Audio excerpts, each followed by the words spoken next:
VVPAT यानी voter verified paper audit trail को लेकर विपक्षी गठबंधन के लिए एक अच्छी खबर है। दरअसल वकील और एक्टिविस्ट अरुण कुमार अग्रवाल और एसोसिएशन फॉर डेमोक्रेटिक रिफॉर्म्स यानी एडीआर की तरफ से दाखिल याचिका के तहत सुप्रीम कोर्ट ने सरकार और चुनाव आयोग को नोटिस भेजा है। दरअसल सुप्रीम कोर्ट में याचिका दाखिल हुई थी जिसमें सभी वीवीपैट पेपर स्लिप की गणना अकाउंटिंग की मांग की गई थी। इस संबंध में अदालत ने जवाब मांगा है। जस्टिस बीआर गवई और जस्टिस संदीप मेहता की बेंच इस मामले में सुनवाई कर रही थी। वहीं इस मामले में कांग्रेस नेता जयराम रमेश ने ट्वीट भी किया। उन्होंने लिखा, वीवीपैट के मुद्दे पर सुप्रीम कोर्ट ने आज चुनाव आयोग को नोटिस जारी किया है। चुनाव आयोग ने इंडिया गठबंधन के नेताओं के एक प्रतिनिधि मंडल से मिलने से इनकार कर दिया है। हमारी मांग थी कि ईवीएम में जनता का विश्वास और चुनावी प्रक्रिया की पवित्रता सुनिश्चित करने के लिए वीवीपैट पर्चियों के 100% मिलान किए जाएं।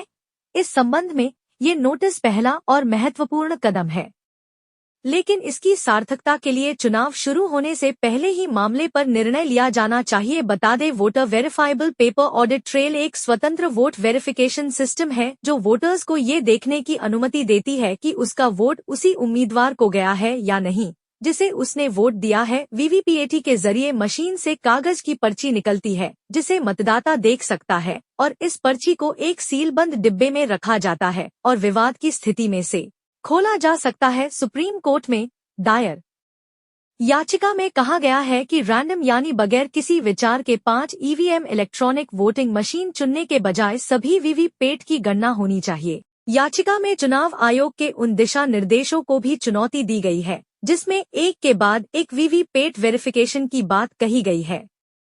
याचिका में कहा गया है कि अगर एक साथ वेरिफिकेशन किया जाएगा और गणना में अधिकारियों को तैनात किया जाएगा तो वीवीपैट वेरिफिकेशन महज 5 से 6 घंटों में पूरा हो सकता है। याचिकाकर्ताओं का कहना है कि सरकार ने लगभग 24 लाख वीवीपैट खरीदने के लिए 5,000 करोड़ रुपए खर्च किए हैं, जबकि मौजूदा स्थिति में अनुमानित 20,000 वीवीपैट की ही पर्चियों का वेरिफिकेशन हो पा रहा है। याचिका में कहा गया है कि कई विशेषज्ञ इस विषय में प्रश्न उठा चुके हैं और ईवीएम और वीवीपैट के मतों में बड़ी संख्या में विसंगतियों की सूचनाएं विगत में आती रही है।